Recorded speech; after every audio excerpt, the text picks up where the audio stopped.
끝나고 세례 요한의 사역이라는 제목을 갖고 예배드릴 때 이 말씀을 통해서 세례 요한의 사역을 본받아 구원의 복된 소식을 전하며 살게 하여 주옵소서. 하나님 홀로 영광 받으시고 저희는 한없는 은혜와 넘치는 기쁨의 시간이 될 줄 믿사오고 사랑의 예수님 이름으로 기도합니다. 아멘.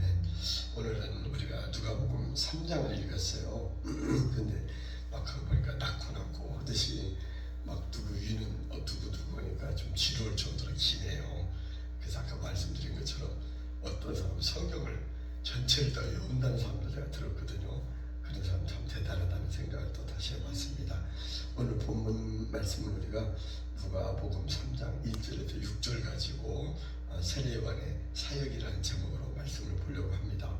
한번 따라해 볼까요? 세례 요한의 사역. 세례 요한의 사역. 예, 먼저 절별 주제를 보면 1절에서 20절까지는 요한이 요단강 부근 각처에 와서 주사함을 받게 하는 회개의 세례를 전파할 때 그 회개에 합당한 열매를 맺으라고 하죠. 세례 요한이 처음에 와서 거메시 와보라, 그리고 회개하라 막 그랬거든요. 외치고 다녔거든요.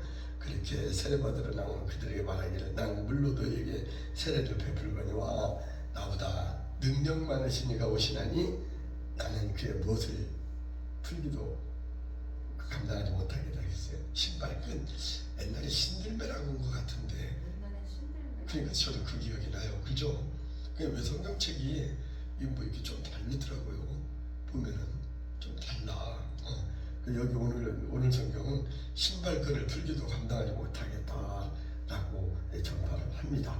그리고 21절에서 22절에서는 백성이 다 세례를 받으면 예수님도 세례를 받으시고 기도하실 때 어떻게 돼요? 하늘이 열리고, 제가 옛날 그 재수할 때 교회를 그만 다니고 좀 쉬었다가 학교 오고 나면 가려고 하늘 쳐다봤다. 하늘에서 막 그 십자가가 막 나눠지고 구름이 모여서 천국 같은 그런 느낌이 들어서 그 밤에 그 제가 섬기던 군산 성광교회 나가서 거기서 이제 날 새고 지금까지 예배를 그 신앙을 중단하지 않고 잘 지나고 있어요. 이때 하늘이 열리면서 성령이 비둘기 같은 형체로 강림하며 저는 십자가가 나타났었는데, 이때 보니까 성령이 비둘기 같은 형체로 강림하며 하늘로부터 소리가 있는데 무슨 소리가 들렸죠? 너는 내 사랑하는 아들이라, 내가 너를 기뻐한다 라고 이런 소리가 들렸어요. 또 23절에서 38절에서는 예수님께서 가르치심을 시작하실 때에 30세쯤 되시니라. 사람들이 다 아는 대로 요셉의 아들이니, 그 요셉의 아들이니 목수의 아들이잖아요. 요셉의 위는 헬리오, 그는 위는 무엇이라겠어요? 뭐라고 막 쭉 많이 나오는데 너무 길어서 그 생각을 했고, 마지막 38절에 보니까 그 위는 에네스요, 그 위는 셋이요, 그 위는 아담이요, 그 위는 하나님이시다 라고 이렇게 예수님의 족보가 소개되는데, 마태복음 1장 1절에서 17절에도 그런 낳고 하는 그 예수님의 족보가 나와요. 그러면 알아두는 유익한 주석을 한번 살펴보면 3절에 요한이 요단강 부근 각처에 와서 죄사함을 얻게 하는 회개의 세례를 전파하니 라고 나오는데, 여기서 회개의 세례라는 것은 구약성경에서 세례는 이사야 1장 16절에 이렇게 말하거든요. 너희는 스스로 씻으며 깨끗하게 하여 내 목전에서 너희 악한 행실을 버리며 행악을 그치고, 이게 이제 회개죠. 악한 행동과 행실, 행악을 다 버려라 하듯이 이 결례의 뜻이 있어요. 회개는 죄가에 대한 뉘우치는 정도가 아니라 전적인 의지의 변화와 생의 방향의 전환을 의미하는 것으로, 그러니까 개가 토한 것을 다시 집어먹는 것처럼 우리가 잘못했다고 뉘우치고 회개할 거를 또 개처럼 그냥 자기가 토했는데 그걸 먹는다는 거예요. 나는 보지는 못했는데, 그처럼 우리가 지은 죄를 다시 누번 계속해서 반복해서 죄를 짓는다는 그런 회개가 아니다. 세례 요한은 죄에서 돌이켜 하나님께 돌아가는 것으로 여기 에스겔서 3장 19절에 보면은 내가 악인을 깨우치되 그가 그의 악한 마음과 악한 행위에서 돌이키지 아니하면 그는 그의 죄악 중에서 죽으려니와 너는 그 내 생명을 보존하리라. 그러니까 죄악 중에서 돌아와야 생명이 보존된다. 이런 뜻으로 마음이 악하거나 악한 그 행위에서 돌이키라고 이렇게 말을 하고 있습니다. 또 이제 7절에 보니까 요한이 세례를 받으러 나오는 무리들에게 이르기를 회개하지 않는 유대인들을 향해서 뭐라 했냐면 그 전광 목사님 그 가끔 해요. 예수님도 욕했다. 이게 지금 예수님 한 욕이거든요. 독사의 자식들아 누가 너희에게 일러 장차 올 진노를 피하라 하더냐. 그런데 박영민 담임 목사님 지난번 영광교회 목사님도 며칠 안 돼요. 그러면서 거기서 그 어떤 정치적인 좌파나 이런 잘못된 사람들 향해서 좀 이렇게 욕을 하시더라고요. 그때가 참 목사님 대단히 용감하고 정의로운 분입니다. 존경합니다. 근데 그런 얘기를 표현했더니 내 말을 인용을 해. 이영필 목사님 수락분요 하면서 그러면서 이거는 그 신학교의 강의이기 때문에 괜찮습니다. 이렇게 변명하는데 혹시 누가 시비하면 시비거리가 될 수 있어요. 근데 전광 목사님이 황교안 그 총리, 국무총리가 대통령 되기를 바라는 마음으로 정치적인 발언했다가 뭐 구속되고 그랬거든요. 그래서 우리 교인들은 목사님 어려운 일 당하지 않도록 기도해야 합니다라는 그런 그 제가 멘트를 남겼었어요. 그런데 여기 보니까 그래도 그 얘기를 해. 독사의 자식들이라고 하나님도 했다. 예수님도 이게 뭐 앞으로 이제 욕하지 말고 독사의 새끼들이라고 해야겠다라고 그러시더만요. 뭐 예수님처럼 목사니까 예수님 한 걸 그대로 증거할 수도 있지요. 이렇게 독사의 자식이 나옵니다. 하나님의 선민임을 자처하면서도 교만을 버리지 않고 위선과 자고함으로 행동했기 때문에 독사의 자식들이라고 하는데 이 독사는 마귀의 상징이라고 합니다. 마귀의 상징으로 이 독사의 새끼들 하는 걸 이 마귀 새끼들아 한 말이라 같다는 뜻이죠. 그리고 이제 마태복음 23장 33절에서도 보면 변들아 독사의 새끼들아 너희가 어떻게 지옥의 판결을 피하겠느냐라고 말하거든요. 뿐만 아니라 요한계시록 20장 2절에서도 용을 잡으니 곧 옛뱀 용이요 마귀요 사탄이라 잡아서 1000년 동안 결박한다고 나오더라고요. 요한계시록에 보니까 다시 말해서 용, 뱀, 독사 이런 것들은 다 마귀와 사탄의 상징으로서 그러한 것들을 나타내는 것입니다. 그리고 22절에 또 보니까 성령의 비둘기 같은 형체로 그의 위에 강림하시더니 하늘로부터 소리가 나는데 아까 한번 우리가 읽었죠. 너는 내 사랑하는 아들이요 내가 너를 기뻐한다. 이게 하나님께서 사랑한다는 것이고 그로 인하여 기쁘다는 거예요. 우리 부모들이 그러잖아요. 대개 보면 그 자녀들로 인해서 행복감을 느끼고 기뻐하잖아. 저도 이제 나이가 70이니까 나이가 좀 먹어가니까 친구들 사진에 보면 하나같이 거의 손주들 사진이 찍히더라고. 그게 내리사랑이라고. 전에는 사실 저도 아들을 그렇게 생각하는 겨를이 없었어요. 바쁜 곳에 공부 생활하면서 아들을 돌볼 만날 시간이 별로 없더라고요. 날 새는 날 많았고 주일이면 또 교회 가서 각각 생활하고 하니까. 근데 여기 보니까 이 뭐라고 했냐면 너는 내 사랑하는 아들이요 내가 기뻐하는 자라고 이렇게 나와요. 여기서 비둘기는 온순하고 겸허하고 평화와 순결을 상징하죠. 특히 우리가 비둘기 하면 피스 평화로 잘 알고 있죠. 고대 라피 문화에서는 이스라엘의 비둘기에 비유하기도 했다고 합니다. 자, 그러면 이제 우리가 본문으로 삼은 누가복음 3장 1절에서 6절 말씀 가지고 한번 따라 했는데 세례 요한의 사역이라는 제목으로 말씀을 나눌 때에 은혜가 가득하고 우리 마음에는 심령에 기쁨이 샘솟기를 바랍니다. 4절에 보면 선지자 이사야의 책에 쓴 바 광야에서 외치는 자의 소리가 있어 너희는 주의 길을 준비하고 그의 오실 길을 곧게 하라 이렇게 말하면서 광야에서 그 소리로 표현된 세례요한은 악한 시대를 살면서 어떻게 살았는지 한번 살펴보며 은혜를 나누고자 합니다. 먼저 첫째는 목이 자꾸 막 가라앉네요. 이럴 때는 별로 없었는데 성령으로 사역을 했어요. 그래서 이 성령으로 사역했다니까 갑자기 찬송이 떠오르더라고요.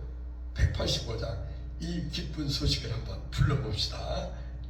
이 기쁜 소식을 온 세상 전하세 큰 환난 고통을 당하는 자 죽는 성도들 다 전할 소식은 성령이 오셨네. 그래서 이 성령으로 사역했다는 말씀을 보면서 이 찬송이 생각나 부릅니다. 같이 불러줘. 이 기쁜 소식을 온 세상 전하세 큰 환난 고통을 당한 자에게 주 믿는 성도들 다 전할 소식은 성령이 오셨네. 성령이 오셨네. 성령이 오셨네. 내 주님 보내신 성령이 오셨네. 이 기쁜 소식을 온 세상 전하세 성령이 오셨네. 네, 성령이 오셨네. 성령이 오셨네. 이 찬송이 갑자기 생각이 나요. 그래서 185장을 찾아 불렀습니다. 이 찬송은 누가복음 4장 18절에 보면 주의 성령이 내게 임하셨으니 이는 가난한 자에게 복음을 전하고 그리고 나 그 가난한 자에게 복음을 전하게 한다는 성령이 주의 성령이 내게 임했다라는 이 말씀에 근거해서 미국의 보톰이라고는 목사가 지은 찬송이에요. 이 찬송이 성령이 임한 기쁜 소식을 전하자는 의도에서 성령 강림절에 많이 부르는 찬송이기도 하죠. 자, 세례요한에게 빈 들에서 하나님의 말씀이 임했고 세례요한은 빈 들에서 하나님의 말씀을 들으면서 그의 사역을 펼쳤습니다. 세례요한은 이미 태어나기 전에 그의 사역에 대해서 하나님의 지시함을 받았지만 성령의 인도하심이 있기 전에는 이 말이 중요해요. 성령의 인도하심이 있기 전에는 자기로 하나님의 사역을 시작하지 않고 성령이 임하실 때까지 기다렸다가 성령을 받고 성령으로 사역을 시작했대요. 저도 이제 그런 말 들었거든요. 성령의 역사, 감동하는 것보다 성령의 마음이 우리에게 그 뭔 지시, 명령, 감동 이런 게 오지 않으면 하지 마라. 성령보다 내가 앞서는 건 바람직하지 않다 라고 먼저 자유로 결정하고 일을 시작하지 말라는 성령을 거역하지 말라 하는 말이 생각나더라고요. 이 말씀 보면서 이 요한이 그렇게 한 거 아니에요. 세례요한이 그 미리 여기 보면은 그 사역에 대해서 하나님의 지시하심을 받았지만 성령의 인도하심이 있기 전까지는 행동을 하지 않았다는 거예요. 또 저의 조카가 저에게 한 말도 생각났어. 이 말을 쓰다 정리하다 보니까 내가 그 말 했죠. 한번 목사 임직을 받으러 가는데 걔 이제 벌써 교감이 됐어요. 커가지고 50 넘었을 거야. 50 정도 먹었어요. 걔가 나한테 그랬거든. 삼촌 목사 하려면 해요. 삼촌 하면 좋을 것 같아요. 뭐 이렇게 걔가 나한테 목사하는데 찬성해준 두 사람 중에 한 명이에요. 그래서 걔랑 해도 되지 뭐 조카니까. 그 명선아, 삼촌이 막상 목사 임직을 받으러 가려니까 좀 걱정된다. 앞으로 막 설교하는 것도 그러고 목사로서 그 잘 사역을 감당할 수 있을지 모르겠는데 얘가 그래요. 삼촌 그런 거 하지 마요. 한번 그렇게 얘기했잖아요. 제가 삼촌이 하고 싶은 삼촌이 결정하고 삼촌이 그 어떤 의지대로 하려고 하면 하지 마셔요. 모든 걸 다 성령께 맡기고 하나님께 맡기고 성령께서 하는 대로 순종하면 되죠. 그러면 하시고 그렇지 않으면 하지 말고 그래. 어이구 그 내가 내 마음속에 새겨놨어요. 어디다 내 마음속에 기록을 해놨어. 내가 평생에 사는 동안 목회를 한다면 내 조카의 말을 명심하고 정말 성령의 감동대로 성령의 그 지시대로 성령이 하는 대로 순종하며 살아야겠다. 그 말이 생각나더라고요. 그러듯이 보면은 성령으로 사역을 했다는 거, 이것을 우리는 기억을 해야겠습니다. 그래서 저도 목회 철학으로 이렇게 그 성령의 지시를 따라서 성령을 의지하려고 합니다. 자, 또 세례요한의 사역은 어떤 사역이냐면, 두 번째는 회개의 세례를 전파했어요. 회개의 세례를 본문 3절에 보니까 요한이 요단강 부근 각처에 와서 죄사함을 받게 하는 회개의 세례를 전파하니 라는 말씀처럼 세례 요한의 첫 사역은 회개의 세례를 간접적으로 전파하였습니다만은 마태복음 4장 17절에서는 이때부터 예수께서 비로소 전파하여 이르시되 뭐라고 했냐면 회개하라 천국이 가까웠느니라 라고 직접적인 말로 회개의 세례를 전파했습니다. 당시 세례 요한은 모든 사람을 향하여 회개하라고 외쳤는데, 이 회개는 죄를 뉘우치는 것으로서 하나님께 나아가는 첫 걸음이죠. 우리가 예수를 믿으려면 마치 그렇잖아요. 우리가 그릇에 아무리 좋은 음식을 만들었어도 그릇에 담으려면 그릇이 오물이 있거나 더러운데 그 음식을 담으면 못 먹잖아요. 마찬가지 우리의 심보, 우리의 마음 그릇도 깨끗해야 우리의 죄를 가져가고는 하나님께 나아갈 수 없다는 거예요. 그래서 우리가 하나님께 나아가는 첫 걸음은 뭐냐? 회개. 그래서 누군가는 그랬는데 그 사람 많이 생각이 안 나대요. 못 찾았어요. 드보르 같기도 하고 그러는데, 마른 눈으로는 하늘나라 갈 수 없다, 천국에 갈 수 없다 라고 그랬어요. 그 말이 뭔 말이에요? 눈물을 흘리며 회개해야 천국에 들어갈 수 있다. 그런데 이제 엊그저께 정동수 목사 그 테이블 듣다 보니까 우리 성경에 눈물을 짜면서 울면서 그렇게 막 회개하고 기도하는데 없다고 그래요. 그래서 내가 이게 생각나는데 왜 그랬을까 하는 반감이 좀 들었어요. 그분은 막 우리 보통 있잖아요. 부흥회 같은 데가 막 눈물 막 콧물 흘려가면서 막 집회 때마다 울면서 하는데, 그분은 약간 바람직하지 않은 것처럼 이렇게 설명을 하대요. 우리가 목사랑 성경을 전체를 해박하게 다 알 수는 없는데, 그런 조금 마음속에 반감을 느끼면서 그저께인가 며칠 전에 휴가 시작하는 바로 직전 날 내가 이제 이런 거 준비할 때면 틀어놓고 설교를 들어가면서 하든지 그러거든요. 어떻게 좀 집중은 안 되지만 그래서 시간을 아끼려고 우리는 눈물을 흘리며 회개해야 하늘나라 갈 수 있는데, 이 세례 요한은 이 눈물의 세례의 그 죄사함, 회개의 세례를 전파했다라는 걸 우리가 알아야겠고, 마지막 셋째는 구원을 선포했어요. 본문 5절과 6절에 보니까 모든 골짜기가 메워지고 모든 산과 작은 산이 낮아지고 굽은 것이 곧아지고 험한 것이 평탄하여질 것이요 모든 육체가 무엇을 본다고 해요? 하나님의 구원을 보리라 라고 기록을 하고 있습니다. 세례 요한의 첫 메시지는 이사야서를 인용하여서 메시아가 오실 것하고 그가 모든 사람의 구원을 이루실 것이라는 구원의 메시지였습니다.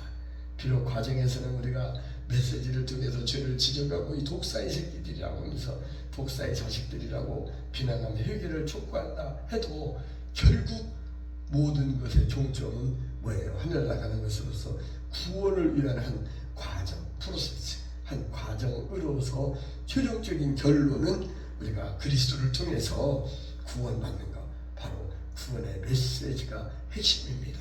그래서 저는 그 생각을 해봤어요. 혼자 이게 우리가 회개하는 것은 옛날에 기차 타려면 기차역에 가서 표를 사야 되잖아요.